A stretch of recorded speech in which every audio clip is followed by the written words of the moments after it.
FM news देख रहे हैं आप। मैं हूं आपके साथ प्रियंक वाजपेयी। शुरुआत में जो अभी आपने ऑडियो सुना कुछ सेकंड का, ये पूरी क्लिप इंटरनेट पर मौजूद है, बहुत ज्यादा वायरल हो रही है। हालांकि इसकी पुष्टि एफएम न्यूज नहीं करता, लेकिन इससे जुड़े दावे बहुत सारे लगातार किए जा रहे हैं। उन दावों की ओर गौर करना बहुत जरूरी है। एक इंटरनेट पर ऑडियो क्लिप वायरल हो रहा है, उन्नाव रेप पीड़िता से जुड़ा हुआ।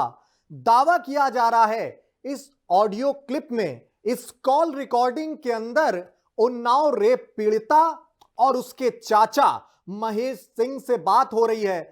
कथित तौर पर यह कहा जा रहा है कि महेश सिंह उनके चाचा ही पीड़िता को यह समझा रहे हैं कि अपने जांच से पहले अपने अंदरूनी अंगों में छेड़छाड़ कर लो।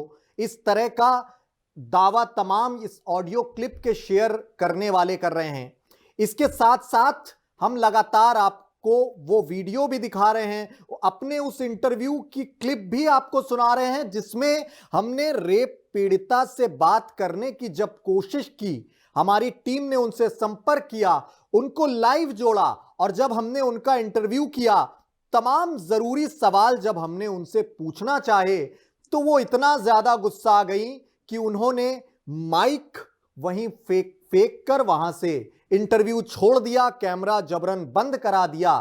जिसके बाद से तमाम गंभीर सवाल खड़े होने लाजमी थे कि क्यों उन्नाव की रेप पीड़िता इन तमाम जरूरी सवालों से बच रही हैं। हम नहीं जानते भैया, आप हटो, सामने बैठाओ। पुलिस की सेना की बेटी को सामने बैठाइए तभी लाइव आऊंगी, और आपके लाइव में नहीं आऊंगी। ये मैं आपसे रिक्वेस्ट करूं, मैडम जी को सामने बैठाइए। आग्रह के साथ आपसे ये बात मैं कहना चाहूंगा, ये आपका व्यक्तिगत फैसला हो सकता है, लेकिन इस तरह के सवालों से आप बचेंगी तो सवाल खड़े होंगे।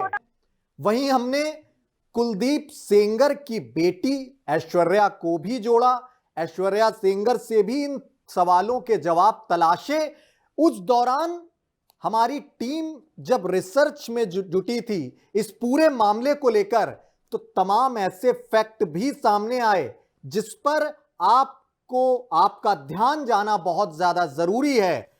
जो भी हम दावे कर रहे हैं, सारे दस्तावेज वो कोर्ट में मौजूद हैं। उन्हीं दस्तावेजों के आधार पर हमारी ये तहकीकात है। कुछ तारीखें हैं जिन पर आपका ध्यान जाना बहुत ज्यादा जरूरी है। 11 जून 2017 की ये तारीख है जब पीड़िता गायब हुई थी। कोर्ट में जो दस्तावेज जमा हुए हैं उनके आधार पर 11 जून 2017 की वो तारीख है जब पीड़िता गायब हुई थी। 20 जून 2017 को नरेश तिवारी को उन्होंने फोन मिलाया था। ऐसे दस्तावेज मौजूद हैं, ऐसे दावे किए गए हैं कि नरेश तिवारी को उन्होंने 20 जून 2017 को फोन मिलाया था। 20 जून 2017 को ही 11 जून को वो गायब हुई थी। उसके करीब 9 दिन बाद 20 जून 2017 को औरैया से पीड़िता की बरामदगी की गई थी। 21 जून 2017 को उनकी मेडिकल जांच कराई गई।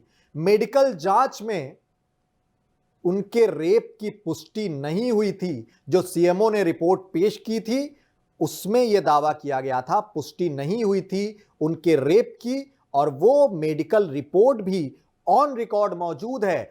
आप उसे तलाश कर, उसे खंगाल कर वो पूरी रिपोर्ट पढ़ सकते हैं। इंटरनेट पर वो रिपोर्ट मौजूद है। 22 जून 2017 को उन्होंने उनका बयान जब दर्ज करवाया गया था तो उन्होंने अपने बयान में नरेश तिवारी और शुभम का नाम लिया और ये कहा कि उन दोनों ने, नरेश तिवारी ने और शुभम ने, उनका रेप किया था। ये वही नरेश तिवारी हैं जिनका हमने शुरुआत में आपको बताया कि 20 जून 2017 को उन्होंने ही, पीड़िता ने ही नरेश तिवारी को फोन मिलाया था। और अब 22 जून 2017 को नरेश तिवारी ने शुभम का नाम नहीं लिया, शुभम का नाम लिया था, माफ कीजिएगा, नरेश तिवारी और शुभम का नाम लिया था। लेकिन अब तक इस दौरान जो जांच चल रही थी, अब तक कुलदीप सेंगर का नाम नहीं लिया गया था पीड़िता की ओर से।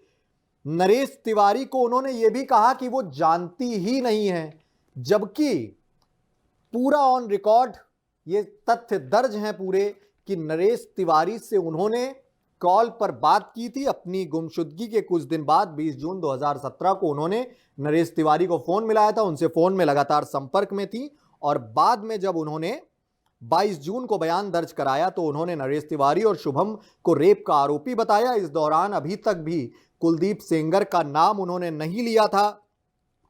24 जून 2017 ये वो तारीख थी जब रेप पीड़िता ने माखी में एक इंटरव्यू दिया था, भारी मात्रा में मीडिया बुलाई थी। इस दौरान इस तारीख तक भी रेप पीड़िता ने कुलदीप सेंगर का नाम बिल्कुल भी नहीं लिया था। अभी तक कुलदीप सेंगर का नाम सामने नहीं आया था, लेकिन करीब 2 महीने बाद 17 अगस्त 2017 वो तारीख है, जून की वारदात हुई। जून में अलग अलग बयान दर्ज कराए गए, लेकिन कुलदीप सेंगर का उन्होंने नाम नहीं लिया और 17 अगस्त 2017 जो तारीख थी, 17 अगस्त को उन्होंने मुख्यमंत्री के नाम एक लेटर लिखा। उनके चाचा जो हैं महेश सिंह, वो उनके साथ गए जनता दरबार में, वहां वो लेटर जमा कराया। इसमें कुलदीप सिंह सेंगर का नाम लिखा गया था। कुलदीप सेंगर को इस पूरी वारदात का आरोपी बना दिया गया। मतलब अब सवाल यहां उठना यह लाजमी है कि जिस दौरान वारदात हुई, बार बार वो थाने में जा रही थी, अपने बयान दर्ज करा रही थी, उस दौरान उन्होंने कुलदीप सेंगर का नाम बिल्कुल भी नहीं लिया था। करीब 2 महीने बाद उनको ख्याल आया कि कुलदीप सेंगर ने भी हमारा रेप किया है, उनका नाम भी दर्ज कराना चाहिए। तो 2 महीने बाद कुलदीप सेंगर का नाम दर्ज कराया और ये कहा कि 11 जून से पहले वारदात एक 4 जून को भी हुई थी।